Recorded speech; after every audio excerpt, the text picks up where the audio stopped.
Published in 1998, A Hope in the Unseen, An American Odyssey from the Inner City to the Ivy League is journalist Ron Suskind's debut biographical novel. It chronicles the pivotal years in Cedric Jennings' life, bridging his high school graduation from inner-city Washington, D.C.'s Ballou High School to his enrollment at Brown University in Rhode Island.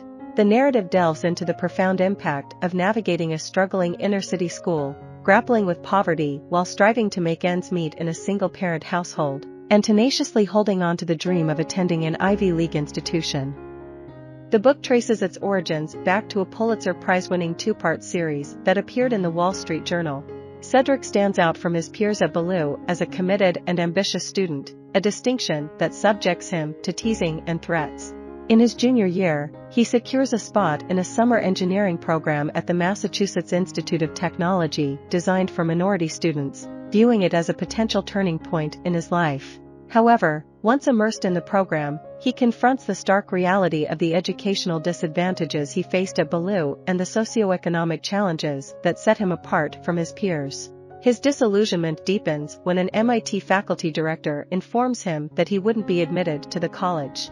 Despite opportunities to transfer to better schools for his senior year, Cedric opts to return to Ballou, initially prepared to abandon his dreams. However, a revelation awaits him. Brown University offers programs welcoming minority students.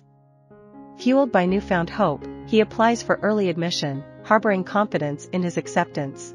Upon gaining admission to Brown University, Cedric's mother voiced her concern that he might compromise his identity as he embarked on his life's journey. During his senior year in high school, Cedric had a unique opportunity to meet with Supreme Court Justice Clarence Thomas.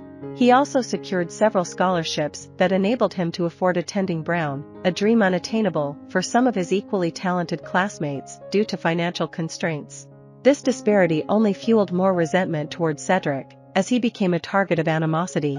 In his high school graduation speech, Cedric seized the moment to address those students who had opposed him throughout their school years, referring to them as dreambusters.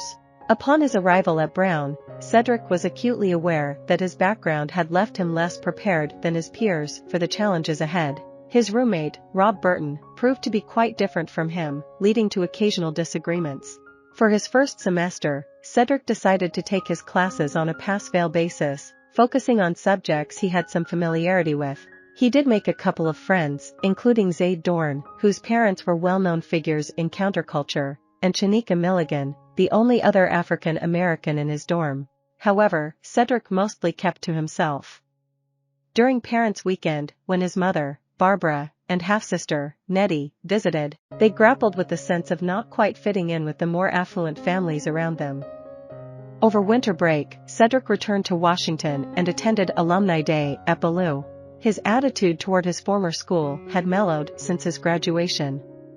He reconnected with his friend Letitia from Ballou, and they both realized how much they had changed in just a few months. Cedric found that he had grown more comfortable at Brown than in his hometown of Washington. He made a vow to challenge himself more and avoid playing it safe, a departure from his cautious approach during his first semester. In the following semester, Cedric experiences a growing distance and subsequent reconnection with Zaid.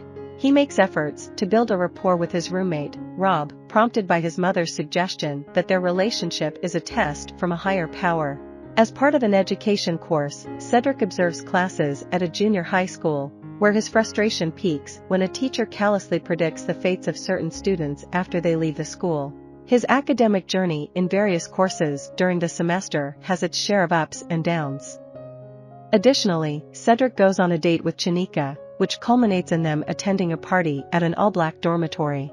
This experience prompts Cedric to reflect on his prior avoidance of the dormitory out of fear of exclusively associating with those of his own ethnic background.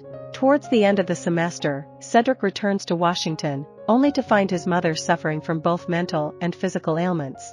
They face the threat of eviction from their apartment, with the United States Marshal beginning the process of removal.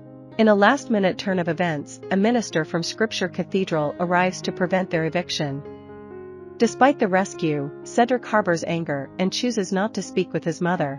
He also visits the Lorton Correctional Institution, where his long-absent father is imprisoned, leading to a reconciliation that brings him peace.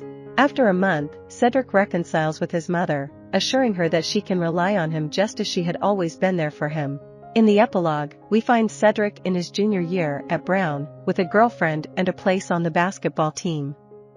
Rob and Zaid remain among his circle of friends. Cedric reflects on the myriad changes that have unfolded in his life.